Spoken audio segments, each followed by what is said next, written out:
नाबालिका झील को बापार बारंबार दुष्कर्म अभियोग ए संपर्क में से मां को जणाइबा परे मां मध्य एथिरु निवृत्त रहिबाकू अभियुक्त को बारंबार तागिद करथिले किंतु शैतान बापार अत्याचार कमी नथिला शेषरे नाबालिका झीलटी आत्महत्या करिथिबार अभियोग होईछि।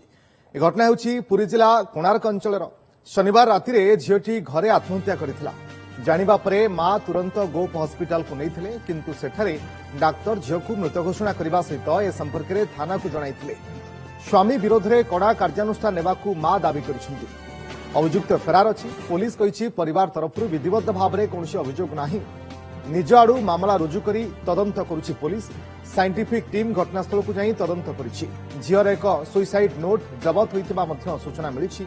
व्यवच्छेद रिपोर्ट आसिबा परे आईन अनुसार कार्यानुष्ठान नियाजबो बोली पुलिस कहिछि।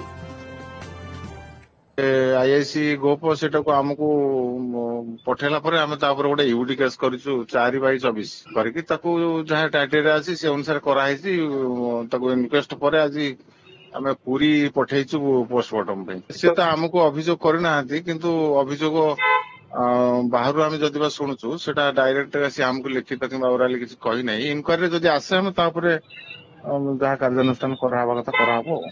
ता बापा तो आमर इनक्वारी प्राथमिक इनक्वारी नथिला से आइदर इनक्वेस्ट बेले भी नथिला आम स्पॉट विजिट बेले भी घरे नथिला।